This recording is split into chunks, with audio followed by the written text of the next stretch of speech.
The following is an HDNet original presentation.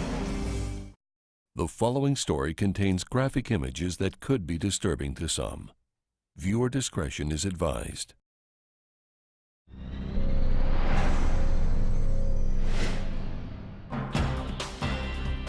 Tonight, on a special Dan Rather Reports, Voices from Mexico.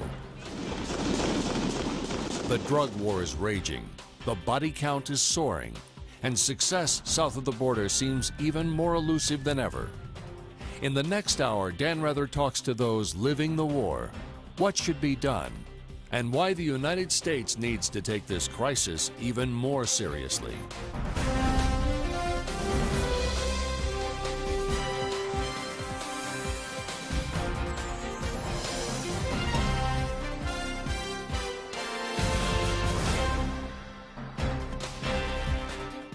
Good evening from Mexico City.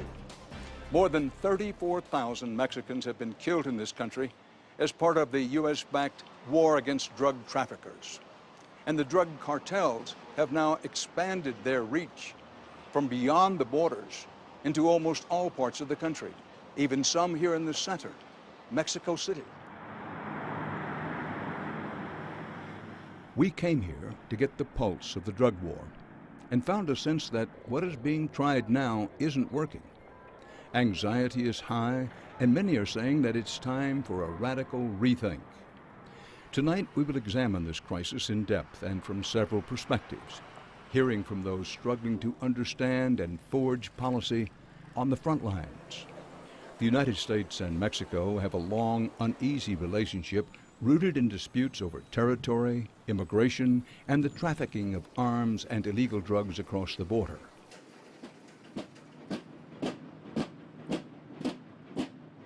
But the 2006 election of Mexican President Felipe Calderón signaled a new cooperation. President Calderón immediately deployed his nation's military against the drug gangs that in recent years had grown into vicious criminal organizations. And the United States offered the Mexican president unprecedented support in the form of arms, intelligence, and training. To date, Washington has pledged $1.4 billion to Mexico's drug war. But while the United States was publicly backing the Mexican efforts in private, there were grave concerns. Internal cables from the U.S. Embassy in Mexico City, released by WikiLeaks, painted the Mexican military as disorganized and not up to the job. It was an embarrassment to President Calderón and his counter-narcotic strategy. Then, in early 2011, a U.S. Immigration and Customs Enforcement officer was killed while stationed in Mexico by suspected drug traffickers. President Calderón rushed to Washington in March to meet with President Obama and made a strong public case for maintaining the U.S.-Mexican partnership. The United States and Mexico are walking towards an uncertain future together, and the more we cooperate, the more we can build secure and prosperous lives for our peoples, both sides of the border. We arrived in Mexico shortly after that speech and found that some of President Calderón's former supporters were losing patience with his policies. It is easier to get a good Secretary of State on it. Dr. Jorge Castañeda is one of Mexico's best-known public thinkers. He served as foreign minister for the last Mexican president, Vicente Fox, and he campaigned tirelessly for Calderón in an extremely tight presidential race. But since then, Dr. Castañeda has become one of Calderón's toughest critics, primarily of the president's war on drug trafficking. And he thinks now is the time to do away with the war on drugs with a radical new policy. I'm totally in favor of legalization of drugs in general and marijuana in particular.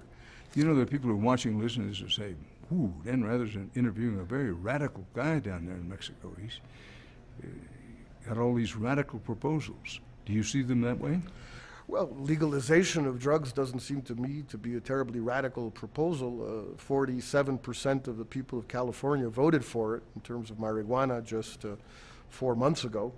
Republican conservative like George Shultz and mega financiers like George Soros are in favor of it. But that's for marijuana, not for the hard drug. Yes. Well, we can start with marijuana. Even the U.S. Embassy here says that they estimate, and the DEA uses this estimate, it may be a little exaggerated, that 60% of the profits of the Mexican cartels come from marijuana. Let's say it's not 50, let's say it's 40. Solving 40% of any problem these days is not bad. What do you make of the proposals to say, listen, what we need to do is cut the production of marijuana? There was a time when Mexico was a transit place, but now a lot of marijuana is grown here. They're going to farmers and say, instead of growing marijuana, we'll help you plant an orchard or something. Well, if that had worked somewhere in the world, then I would be, quite willing to consider it here. Alternative crop programs in Bolivia, in Peru, in Afghanistan have not worked. And they haven't worked for the past 40, 50 years. Why? Because you'll never give a peasant the rent, the extraordinary rent on growing illegal drugs by growing, tulips. It's not going to happen. How can you get at, how can Mexico get at the drug organizations, or can they? I don't really know how they can. I'm not sure that's possible. I'm not sure it's necessarily desirable in the sense that if it's not possible, what you want to do is set yourself goals that you can achieve. Now, what is it, if you look at the polls and you ask Mexicans, are they worried about drug trafficking? No. Are they worried about drug consumption in Mexico? No. Are they worried about kidnapping, violence? Yes. Okay, so what you want to do is attack those aspects of the violence and insecurity, the collateral damages. You want to stop kidnapping. You want to stop extortion, protection rackets, which are really terribly damaging to small, mid-sized communities. You want to stop automobile theft. You want to stop homes being held up. That's what people are worried about in this country. Now, when someone says, well, it's the drug traffickers who do that, well, go after the kidnapper. If he happens to be a drug trafficker also, great, you got a twofer. Fine. Well, both President Bush and President Obama have supported the, quote, war on drugs in Mexico. They have and they haven't. In other words, they have in the sense that they have been very generous in their rhetorical support, both Bush and Obama, for President Calderon. Every time they see him, they pat him on the back and they say, you're doing great, you're brave, courageous, bold, etc. Neither President Bush nor Obama have really done anything about either U.S. consumption or U.S. arms exports to Mexico. So it's obvious that American society doesn't want to reduce consumption. It feels it's doing just fine the way it is. So why in the world would American presidents declare a war on drugs in Chicago or Los Angeles or New York or Birmingham or anywhere else? They don't want to. What's incomprehensible to me is why we should do it if Americans don't want to. And by the way, I insist, I agree Americans shouldn't. But go after the kidnapper. Let the other guys, I wouldn't say allow them to do what they do, but understand that you're not going to stop it. What is the U.S., what are U.S. armed forces, 130,000 of them, doing with poppy growers and heroin labs in Afghanistan? They're looking the other way because they have another battle to wage against the Taliban. So why should we act differently? List for me 1, 2, 3, your top 3 things you think the United States could be doing and should be doing to help the situation in Mexico, particularly directed toward the violence brought on by the drug trade. Well, if I may, I try and turn it around. In the sense, I think the best thing the United States could do for all of these problems to be eventually solved is to contribute actively to building a more modern, more democratic, more prosperous, more secure Mexico. And that has a lot of implications. It's not just police work. It is more trade. It means dealing with the immigration question and settling the issue of 6 to 7 million Mexicans illegally in the United States. Give them legal status, let them work, let them become residents, let them eventually become American citizens, and allow for more Mexicans to enter the United States, but not illegally, legally. The only way to solve the issue of illegal immigration is to make it legal, not to stop it. It's not going to stop. It never has. It's been going on for more than a century. It's not going to stop. contribute more to the type of supranational institutions with Canada that the Europeans have built over the past 50 years. You're talking about Canada, United States, Mexico, Common much market, improved common market, trade zone. Absolutely. A common external tariff, some institutions, social cohesion funds, etc. Americans say, well, yeah, we're not in the business of spending money for other countries. We don't like that. Like Iraq? How much has the U.S. spent in Iraq the last 8 years? Trillions of dollars. 10 billion, 5 billion a year in Mexico makes all the difference in the world. It's peanuts compared to Iraq or Afghanistan, and this is enormously more important for the United States than Iraq or Afghanistan. Why do you think a succession of United States presidents have paid so little attention to Mexico? Because they take Mexico for granted, and they've been right. In other words, the U.S. should count its blessings, because not only has it had a neighbor at peace with the United States, it has had a neighbor at peace with itself since 1920, let's say, when the revolution ended, 1917 if you prefer. This is quite a luxury. Ask the French, ask India, ask the Chinese, ask the Germans. And this is quite a luxury. So that's one good reason. Another good reason that Americans tend to take Mexico for granted is that Mexico is a very hospitable place for Americans. 1 million Americans live here the whole year round. 20 million Americans visit Mexico every year, not just crossing the border, spending at least a night somewhere in the interior. It's an enormous amount of people. There's no incidents worth mentioning. I want to talk about the WikiLeaks case. WikiLeaks published these cables from U.S. diplomats, and they described the Mexican military as disorganized and incompetent in its war on drug trafficking. It was pretty critical all the way around in the WikiLeaks. How accurate is the assessment? Whether one likes the fact it was leaked or not, how accurate is it? Well, just a tiny little bit of context. Mexico put together its current army back in the late 20s, early 30s. And ever since then, it was purposefully kept in a state of limited resources, limited training, limited capability. I mean, we really nickeled and dimed them in every sense of the word, in every aspect of military activity. And we did that deliberately, as a policy, as a national, long-standing policy. Why? Because we didn't want them to even think of trying to take power. And in a region, Latin America, where armies take power or took power all the time, with coups and coups all the time. Central America, South America, democratic countries like Chile, like Uruguay, undemocratic countries, the works. This was a very intelligent, very far-sighted, very visionary policy that the Mexican system, in its wisdom, adopted back in the 30s. Then you take these guys and you tell them overnight, okay guys, now we got to go to war. Time to fight. Wasn't an army constituted to go to war? Of course not. It's constituted for natural disasters, for earthquakes and stuff. They just tell them, okay guys, now we go to war. There's these guys out there, they have machine guns, they have surface-to-air missiles, they have automatic weapons, they're well-trained, they're desperate, they're ruthless. Go and get them, guys. They have no idea how to do this. Now, maybe that previous decision was wrong. Or maybe it became wrong, it became obsolescent with time. That may be. But what you can't do, I think, is take that army and overnight send it to war. In your opinion, based on your experience and knowledge of the country, where will Mexico be 10 years from now? Will it still have this savage drug business? I don't think so, for two reasons. First, because I think the next government will back off from this. President Calderon can't anymore, but I think the next government, whoever it is, will back off one way or another, explicitly or discreetly, tacitly.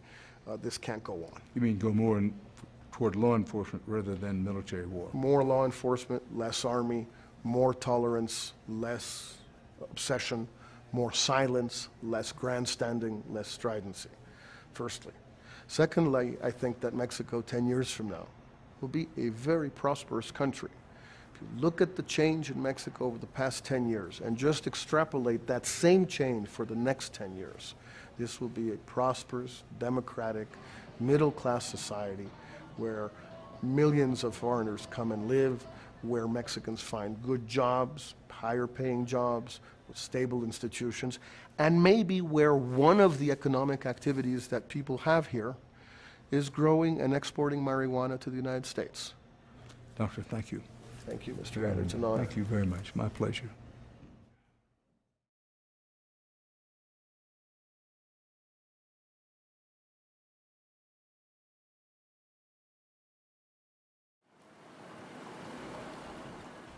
When we return on our program, a look at the U.S. role in the escalating violence.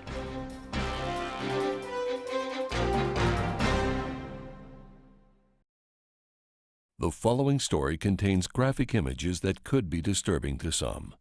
Viewer discretion is advised.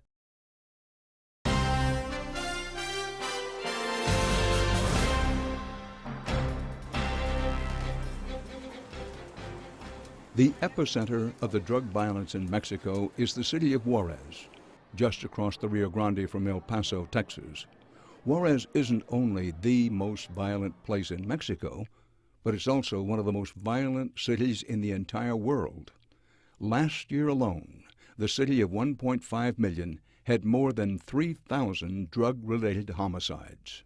The United States can do a lot on its side of the border to help the Mexican people overcome this very difficult moment. John Ackerman is a respected voice in the Mexican legal community, whose writings about Mexican government and politics are regularly carried in the Mexican and U.S. press. He believes that the violence in his home country has as much to do with what's going on north of the border, in the USA. So the Mexican government has successfully reduced, for instance, the territory over which the different groups are fighting. So they start to fight even more over a more limited territory. This is why Juarez is the most violent place in Mexico, right? Juarez is so violent because it is the strategic place for the entrance of drugs into the United States.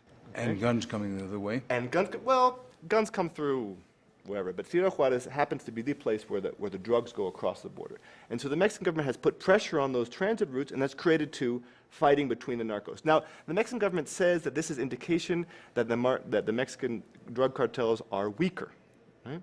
That they're somehow fighting between each other in a fragmented way, and there's an indication of success.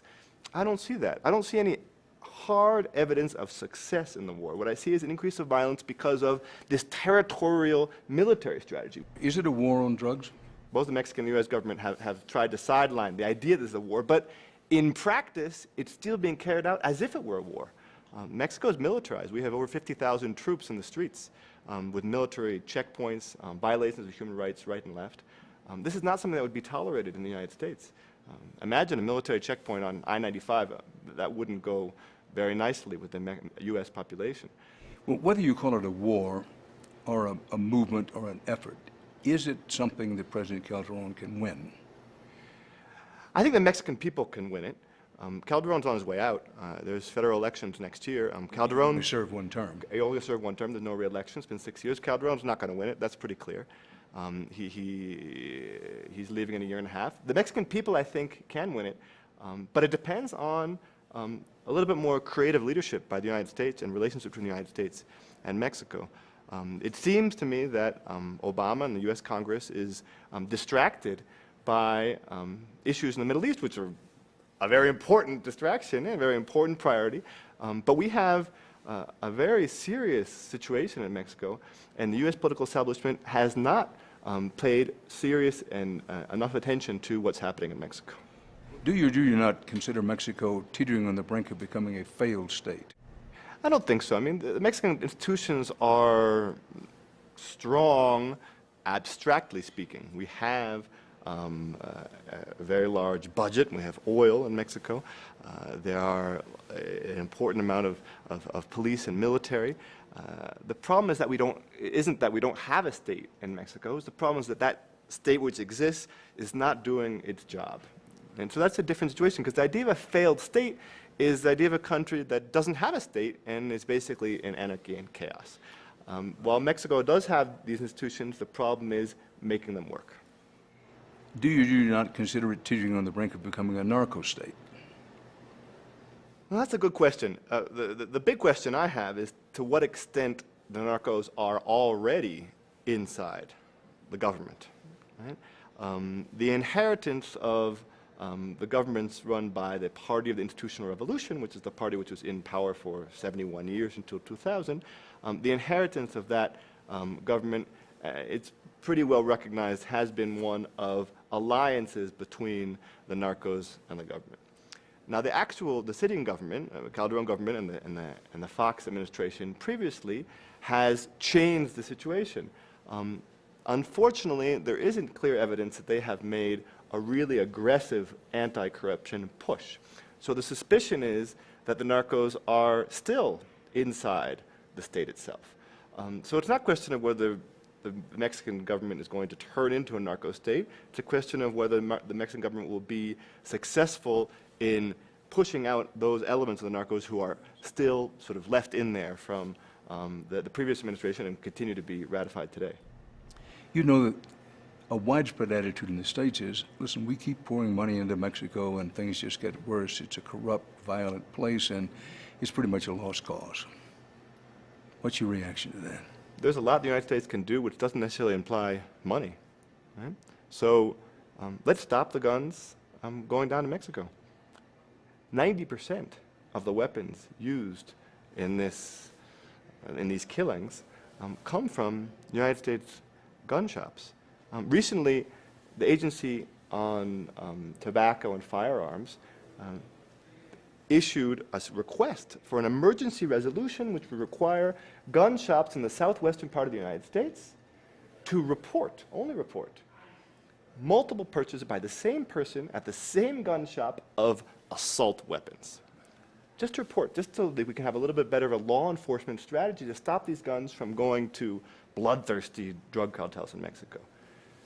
The NRA and some politicians stopped that and, well, pressured to stop it, and Obama, this is an administrative executive decision, and the Obama administration refused to move forward on this request by a member of the very same Obama administration.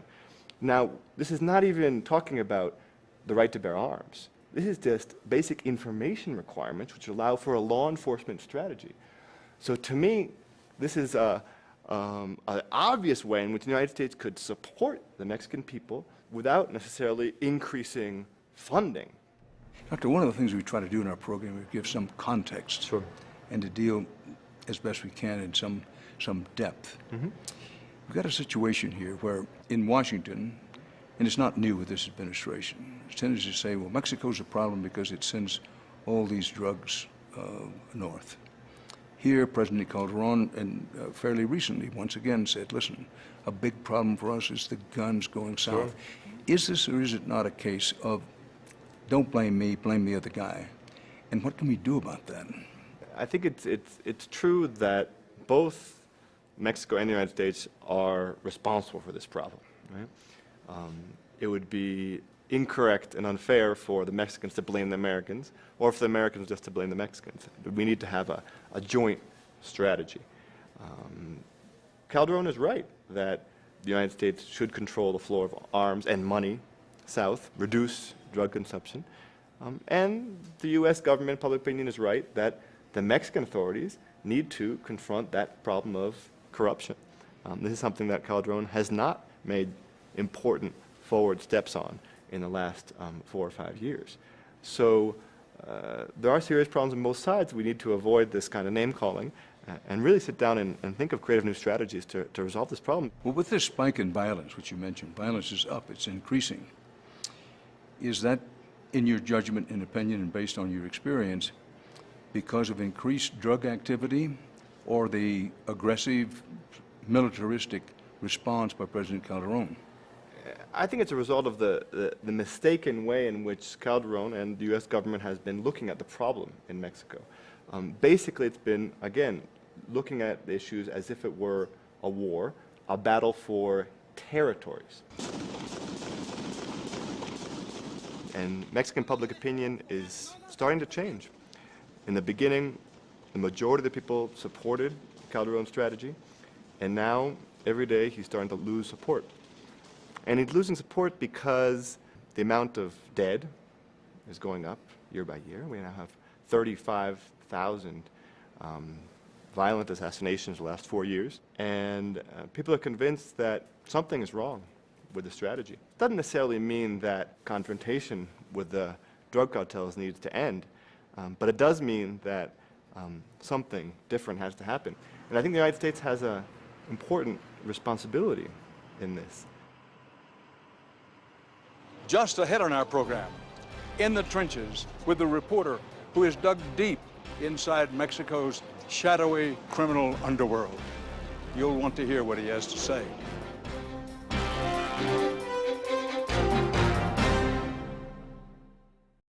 The following story contains graphic images that could be disturbing to some. Viewer discretion is advised.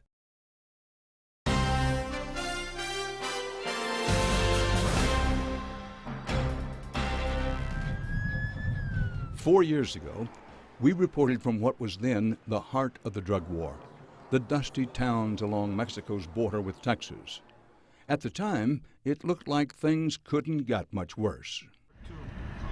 We headed to Nuevo Laredo shortly after dawn, to a place where the U.S. State Department warns Americans to exercise extreme caution because of the brutal drug violence that has become almost routine.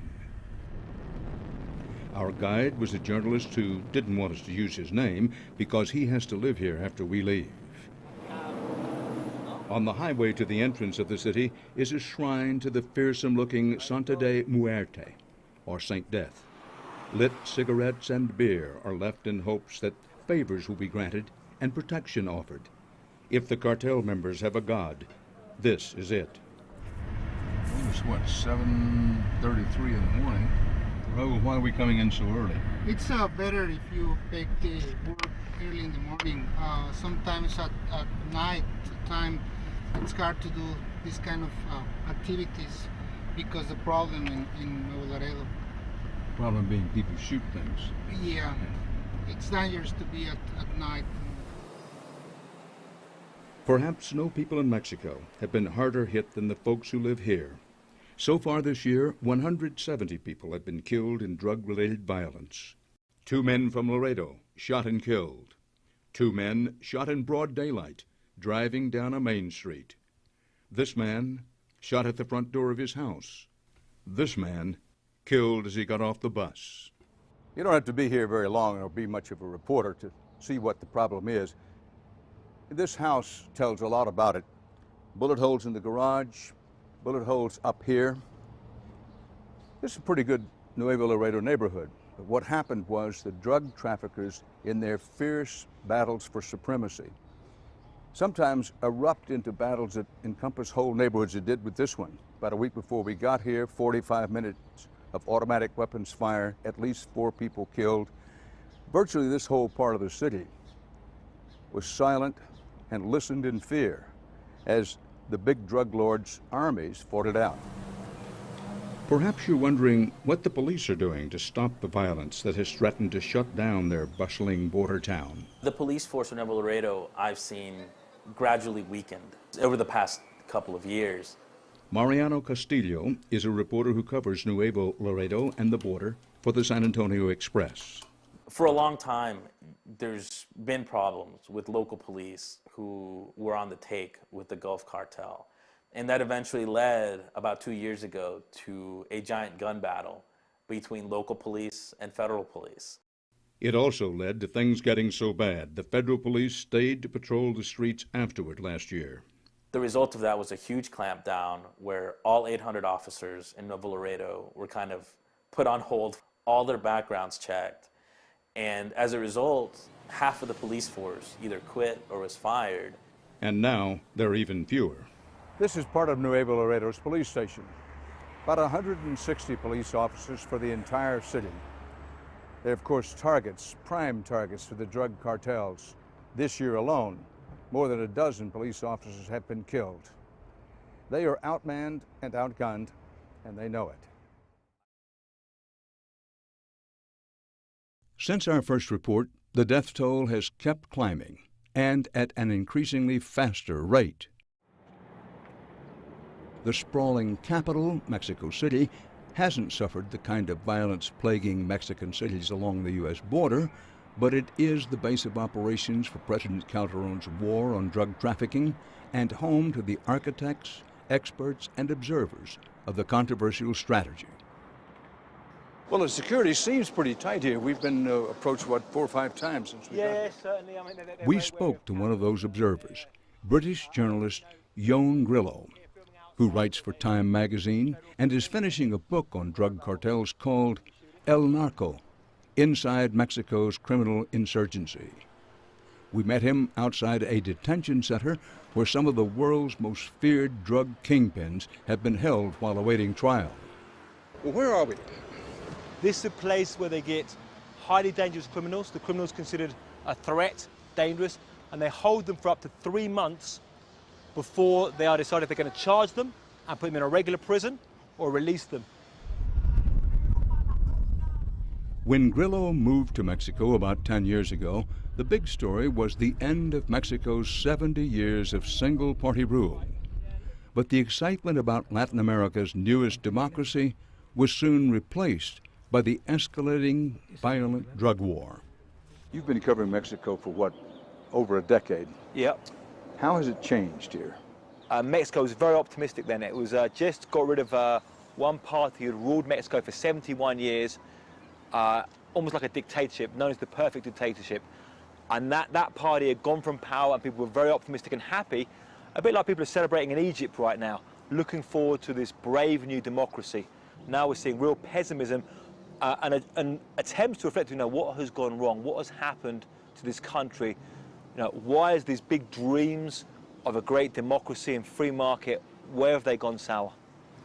A key question, to what extent, there's no question they have, but to what extent have these drug cartels, these thuggy, murderous gangs, infiltrated the Mexican government and Mexican institutions? I think if you look back at the years of one-party rule, there's always been a relationship between government institutions and organised crime. A lot of them, like I say, are former policemen. There's always been very much a link between the police community and the organised crime community. One of the key differences, say, back in the day, was that the government was on top. The government could knock the gangsters into line. Now the gangsters threaten and intimidate, often the time, police and officials, whereas before police and officials could intimidate them. So before democracy came, it was always a struggle, but the government was on top. Now what you're telling me, in the new days of freedom, which is much to celebrate for Mexico and Mexicans in that, the drug cartels more or less are on top. Nowadays, often, policemen are being kidnapped. Those same policemen are being kidnapped, being tortured, being shot, unless they take a bribe. So now it's very often the gangsters got the upper hand in that deal now.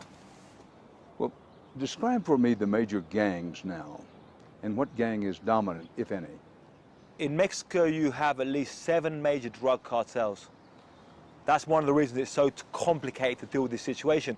Whereas in Colombia, you talked about having 2 major drug cartels, the Medellin cartel and the Cali cartel. Here you have 7. So whereas in Colombia, you have the idea of cartel decapitation. You bring down a boss, in the case of Colombia, Pablo Escobar. Here you bring down the head of 1 cartel, 2 cartels, 3 cartels, you have 4 other strong cartels who start fighting for their territory. But right now, the historically oldest cartel and still the biggest players are the Sinaloa cartel, or the most high-profile member of the Sinaloa cartel is Joaquin El Chapo Guzman. Now, Chapo Guzman, it's hard to really know how powerful he is. There's a lot of myths around him, like he exists. You see old photos of him, you hear songs about him. Where is he? We don't really know. How many people does he really have on his payroll? We don't know. Forbes magazine put him at the value of $1 billion, 1.00 billion. How did they get that number?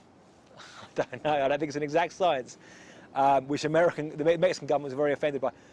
But at the same time, I mean, this guy is a symbolic, very, very powerful figure symbolically, and his cartels are very powerful.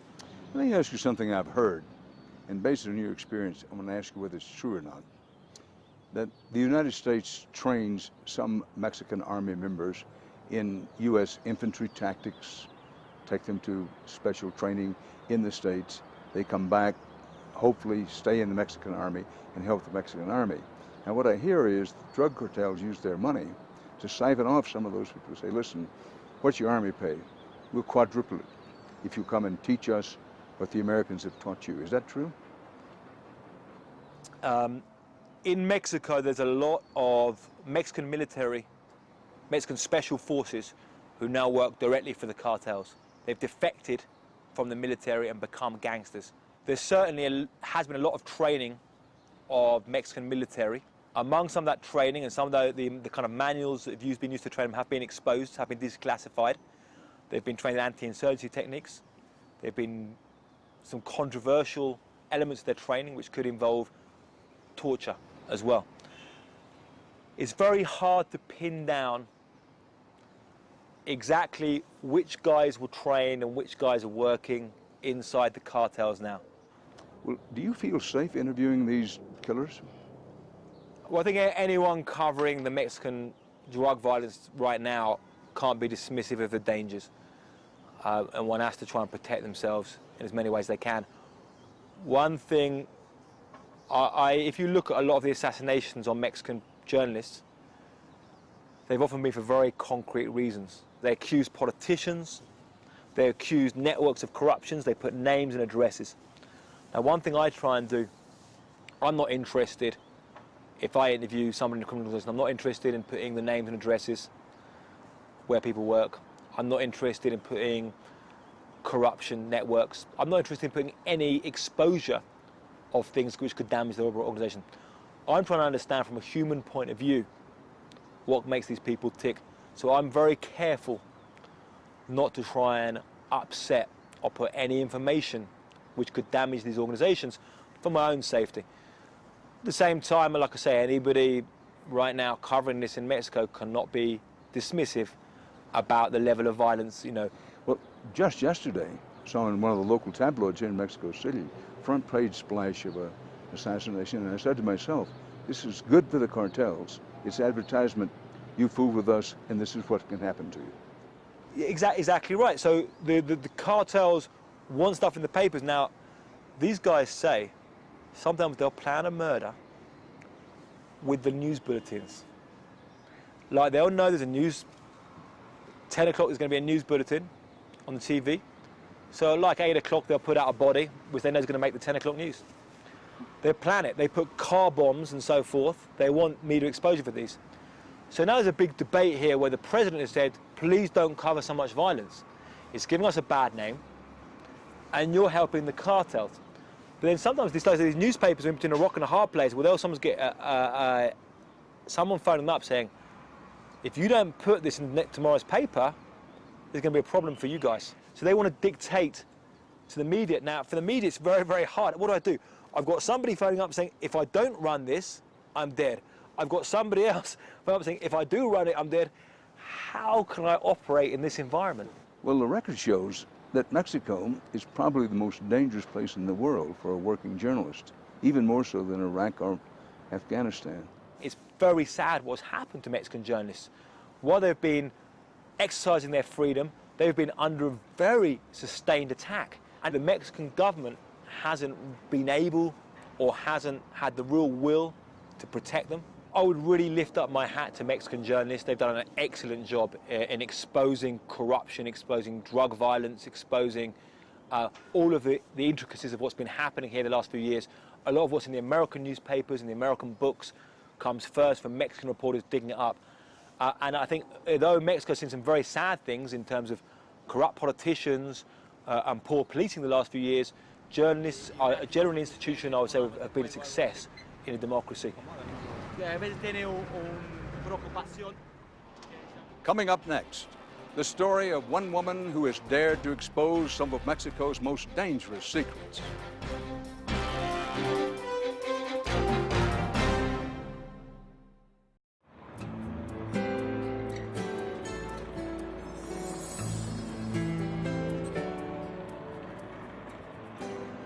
is the worst street in all the place.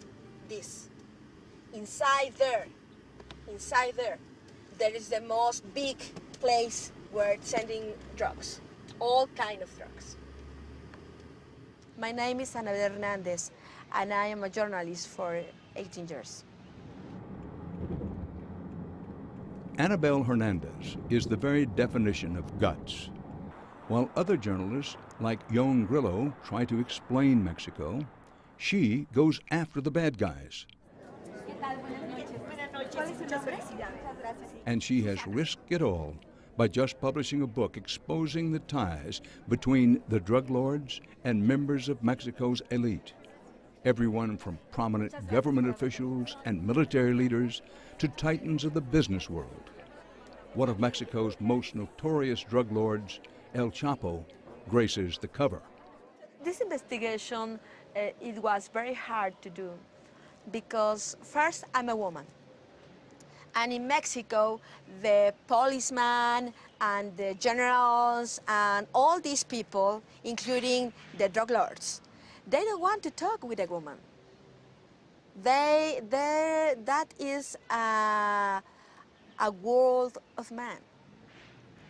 And just the woman is used for their pleasures or that kind of things, like a wife or like a girlfriend or like a mistress, but they don't used to talk with a journalist that is a woman. So that was very hard. And second, it was very hard because the issue is very dangerous in Mexico, you know, and nobody wants to tell you the truth. Nobody wants to tell you some things that can put in risk their own business. So it was very hard to do it. Una colonia, un barrio. Since daring to publish the book, her life has taken a terrifying turn. She now needs armed bodyguards 24/7. To protect her safety, Hernandez asked we not show their faces or the faces of her family. The bodyguards are policemen. They work for the government of Mexico City. They are with me all the day. When I'm inside my home, they are outside. They sleep outside in their cars. That is not what I want. I try to live the most normal that I can. I always know that it's dangerous. I can't say that I didn't know it. Of course I know it.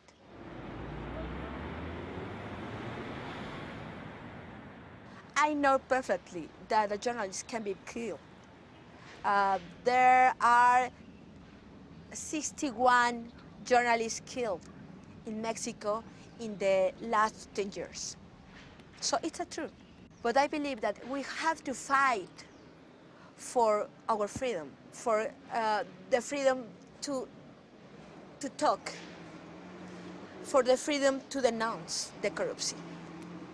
That's what I still do. La verdad es que uno vive de las historias. And though journalists are being murdered by the dozens, Hernandez insists on putting her name on all of her books and articles. Last week, I were in a meeting of journalists, just talking about what's the dangers to write about the narcotraffic. And most of them said that they don't want to sign their reports, or they don't want to write about that anymore because it's so dangerous. And I say that that's not okay. I'm not afraid about drug lords because everybody knows that they exist. Everybody knows their face, their names, where they live. It's the businessmen and government officials who have the most at stake and will do anything to keep their ties to the cartels secret. She learned this the hard way after she followed up on a tip from cartel sources. They told her about a top-level law enforcement official on the tape. I have to ask to myself, how can I prove it? I don't have a photograph, I don't have a video. How can I prove it? So I start to investigate his properties. And what I find is that all he has, houses, properties, doesn't correspond to his salary. So where's the money come from?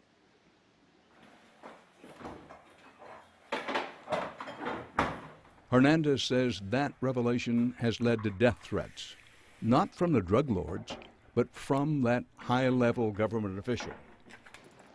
I think the worst part of this, of all this, is because today my family have to have bodyguards too. My mother told me, stop now. Don't do that anymore. Don't say that anymore. But I can't stop because I really believe what is my responsibility to be a journalist in Mexico now. I have a daughter that she's 14 years old. I have a little baby that is 1.5 years old just. I try to go to the park with them to play. I'm go to my daughter to the guitar class, you know. I want to try to be normal because I can't let that these people play with my life. I won't let them. Her book will soon be translated into English and published in the U.S. She's hopeful it will raise concerns about the cartel's deadly reach. I think what is happening in Mexico is not just our problem, you know? If I'm telling you that the big gangs, the drug cartels, Mexican cartels, are in the United States, that means that is your problem too. And you have to do it. So you have to do that. You have to do something about it. It's not just how many people are dying in Mexico. It's about too how many people can die in the United States too.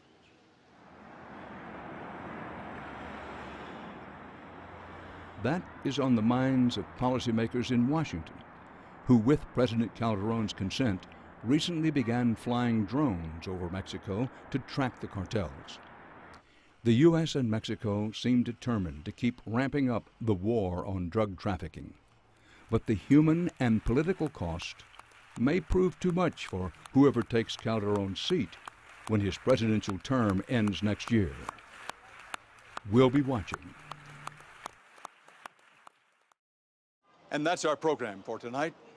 From Mexico City, for HDNet, Dan Rather reporting. Good night.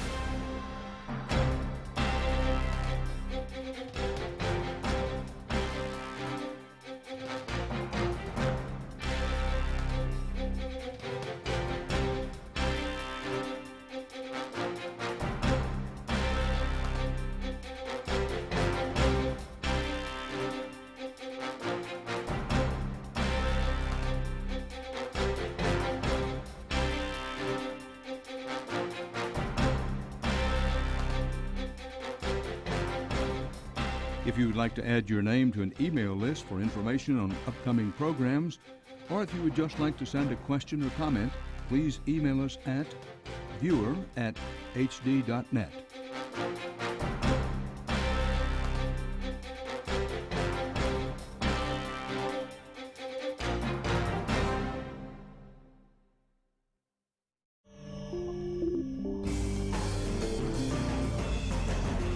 The following is an HDNet original presentation.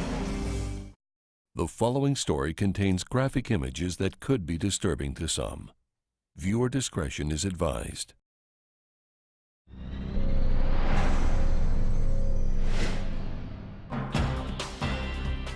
Tonight, on a special Dan Rather Reports, Voices from Mexico. The drug war is raging, the body count is soaring, and success south of the border seems even more elusive than ever. In the next hour, Dan Rather talks to those living the war, what should be done, and why the United States needs to take this crisis even more seriously.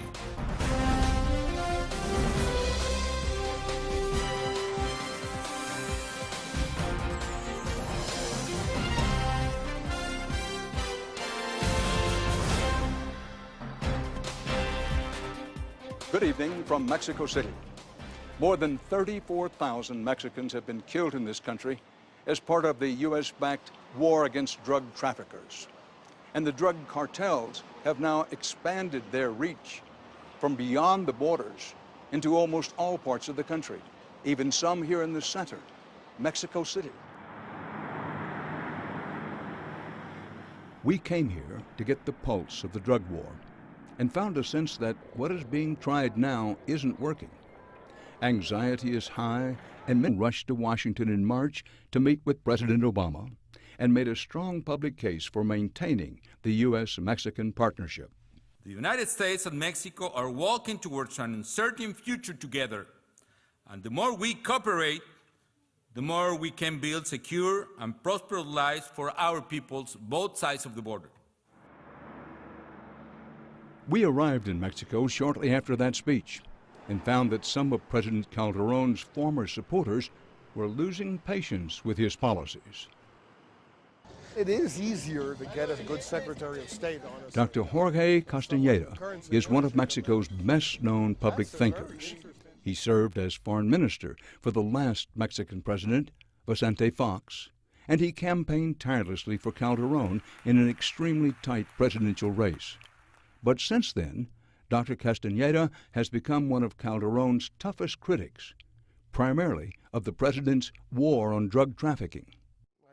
And he thinks now is the time to do away with the war on drugs with a radical new policy.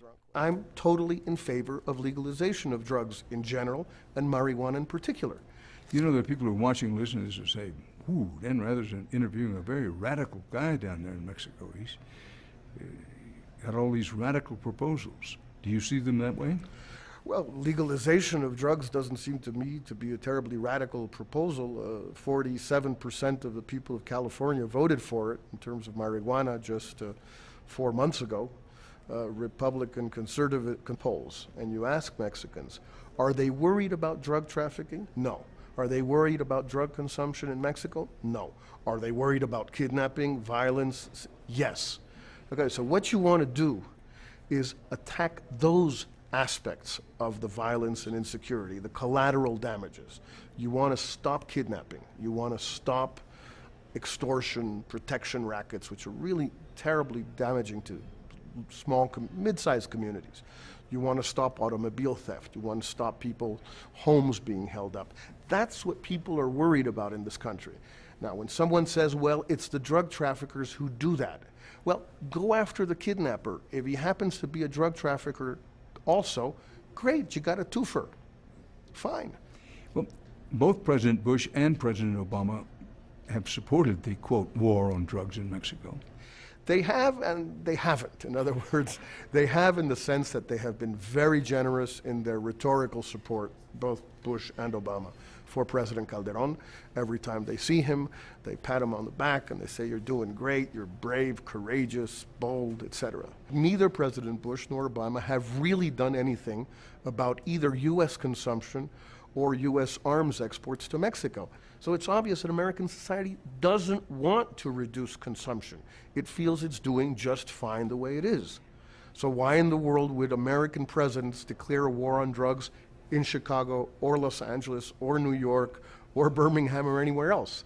They don't want to. What's incomprehensible to me is why we should do it. Many are saying that it's time for a radical rethink. Tonight, we will examine this crisis in depth and from several perspectives, hearing from those struggling to understand and forge policy on the front lines. The United States and Mexico have a long, uneasy relationship rooted in disputes over territory, immigration, and the trafficking of arms and illegal drugs across the border.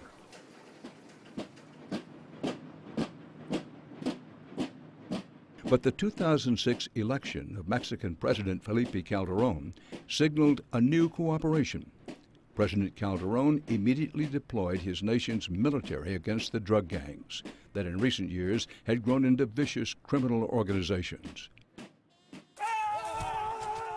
And the United States offered the Mexican president unprecedented support in the form of arms, intelligence, and training. To date, Washington has pledged $1.4 billion to Mexico's drug war.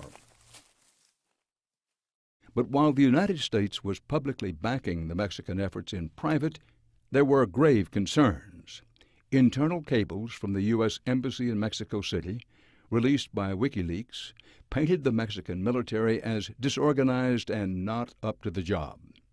It was an embarrassment to President Calderón and his counter-narcotic strategy.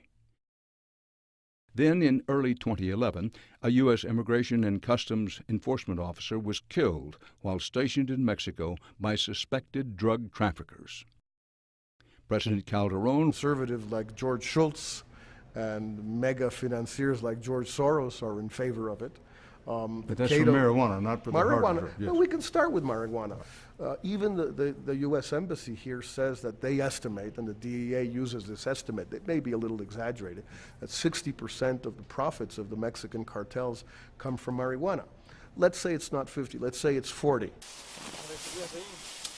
Solving 40% of any problem these days is not bad. What do you make of the proposals to say, listen, what we need to do is cut the production of marijuana? There was a time when Mexico was a transit place, but now a lot of marijuana is grown here. They're going to farmers and say, instead of growing marijuana, we'll help you plant an orchard or something. Well, if that had worked somewhere in the world, then I would be, quite willing to consider it here. Alternative crop programs in Bolivia, in Peru, in Afghanistan have not worked. And they haven't worked for the past 40, 50 years. Why? Because you'll never give a peasant the rent, the extraordinary rent on growing illegal drugs by growing, tulips. It's not going to happen. How can you get at, how can Mexico get at the drug organizations, or can they? I don't really know how they can. I'm not sure that's possible. I'm not sure it's necessarily desirable in the sense that if it's not possible, what you want to do is set yourself goals that you can achieve. Now, what is it, if you look at the